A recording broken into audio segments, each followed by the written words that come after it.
Hey everybody, it's Kelly. Welcome back to another episode of Ask a Therapist.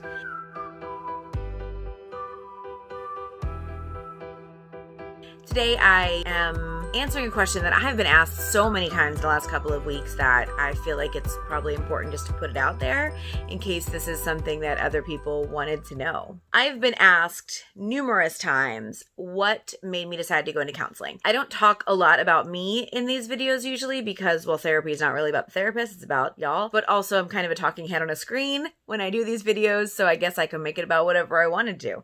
So a little bit of background for those of you who don't know, I spent over 20 years working in churches as a youth pastor. And during that time, I did a lot of different things. I got to go to a lot of different places, work with a lot of different people. It was a great time. There were aspects of it that I did not like, but overall, I loved my job. I used to say it was the greatest job in the world. Now I think what I do now is the greatest job in the world, so I guess that's good, but it's very different. What took me into the world of counseling is the need to become more knowledgeable about how people work and how we get to the places we get to, why we understand things the way that we do. And all of that was in service of the students that I was working with. I wanted to be able to help them in the best way possible. At that point, I had not even finished my bachelor's degree, and so I needed to do that first.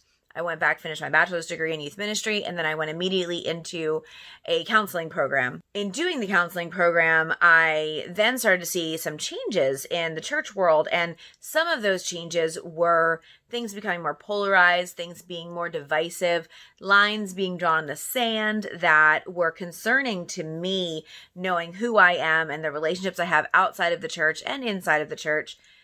I began to have some concerns about whether or not I would be able to stay much longer in youth ministry. Also, I was starting to have some concerns about whether or not youth ministry as a field was feasible for me to be in through, retirement, especially considering that youth pastors don't typically get things like retirement funds and health insurance. So as I got deeper into my degree path, I began to realize I kind of loved it. I love learning anyway, so there's that, but I loved my classes and understanding more and more about framework and family structures and the ways that the things that we are exposed to shape who we are. Coming out of my program, I realized not only was counseling the path that I was going to be following, but I also realized that so many of the things that I had fought for so long in my life and so many of the things that I had been so confused about and conflicted about in my life came from the structures of the churches that I was part of, not necessarily from societal structures. So that was something that I needed to work through, but also the understanding of the way that society and the structure of society shapes someone's psyche. So many people in my degree path, the people that I came in contact with while I was doing my master's degree, went into counseling because people had told them they were good at giving advice. And the fact is, we're not supposed to give advice. I'm not supposed to impart knowledge to you about you during session unless I am sure it's therapeutically beneficial. You coming to the conclusion of things and you taking the whole of who you are and what you've experienced and applying it to your future choices, that's what I'm supposed to help you with.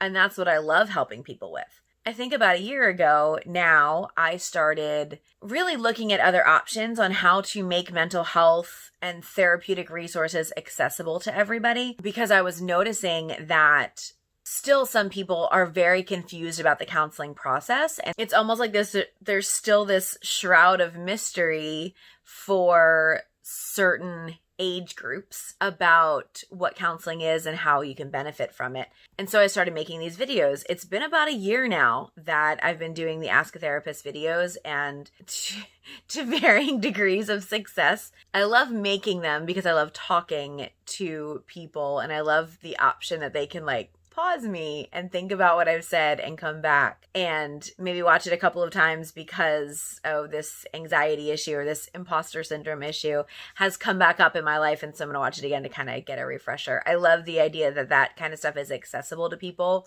for free and at their own time. So that's the other aspect of it, because there's a lot of people in this field that don't utilize social media and don't choose to be accessible outside of sessions. And there's very important reasons for that. Everyone needs to be following their own sort of protocols for accessibility and social media use. I mean, that's true across the board, but I'm talking specifically about therapists right now.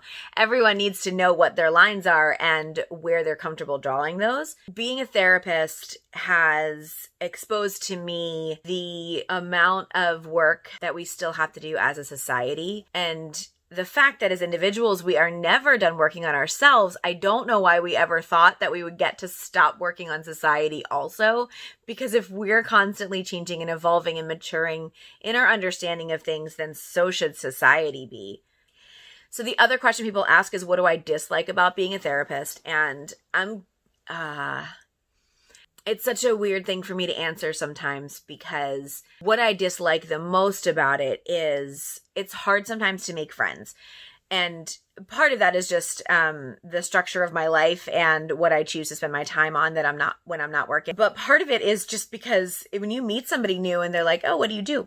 And you tell them you're a therapist, that there's no normal reaction. There's never oh, that's cool. Because even the, oh, that's cool sometimes leads to somebody walking away because I think I'm going to start diagnosing them as we're talking, or they are afraid to say the wrong thing, I think is what happens most often. We have this struggle across the board in my house because both my wife and I have very weird jobs, and they are just conversation stoppers.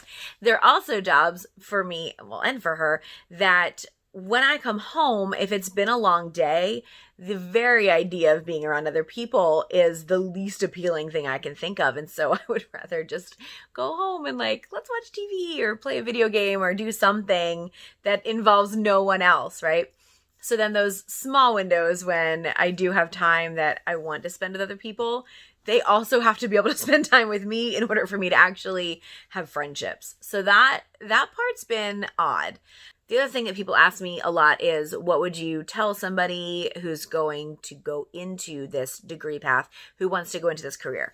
I'd say a couple of things. First of all, begin to know yourself more and more and more. In addition to being a student of theory and a student of brain activity and all of those other things, you need to become a student of you. You need to recognize your responses to things. You need to be able to start to separate out your worth from your impact. Don't go into counseling because you like to give people advice, because that's not the job. Find another way to give people advice, but don't do it in the counseling room. That's it for why I became a therapist. I will talk to you next time. Please keep those suggestions coming. I'm loving reading some of the suggestions that are coming to me. Very excited about some of our upcoming videos. So stay tuned and take care.